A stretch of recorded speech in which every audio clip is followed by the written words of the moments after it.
Hey my lovers, welcome to my YouTube channel.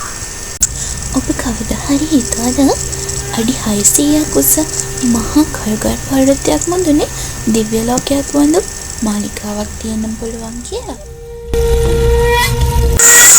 මේක නිකන් තනක් නෙවෙයි.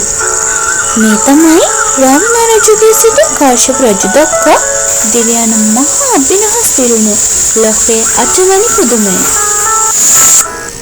අදින් වසර 1500කටත් වඩා එහා අතීතයකදී කාශ්‍යප රජතුමා තමන්ගේ රාජධානිය විදිහට මේ පර්වතය තෝරගත්තේ පුදුම සහගත විදිහටයි.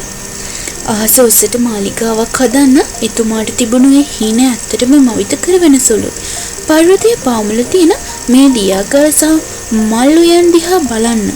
වැස්ස වෙලාවට විතරක් වැඩ කරන දියමල් පද්ධතියක් පව එදා අපේ හෙළ ඉංජිනේරුවන් නිර්මාණය කළා කිව්වම ඒක ඇත්තටම අදහ ගන්න බැරි හිතුණා. මේ නුම් පහෙන් බඹලන සිහිරි අප්සරාව දිහා කාලයටත් මේ කියන්න බැරි වුණු මේ සිතුවම් අදටත් එදාවක් කියම දීප්තිමත්. ස්වභාවික වර්ණ භාවිතා කරලා පර්වතයක බැවුමක මේ වගේ විශිෂ්ට සිත්තම් බැන්දේ කොහොමද කියන එක අදටත් ලොකු අභියෝගයක්. එසේනම් මම අදට නවතින්න. මේ වීඩියෝ එක ඔයාලා කැමති නම් ලයික් කරන්න. ඔයාලගේ අදහස් පහලින් කමෙන්ට් එකක් දාන්න යන්න. අපේ රටේ මේ වගේ ලස්සන තැන් ගැන තව වීඩියෝ බලන්න අපේ channel එක අමතක නොකර subscribe කරන්න.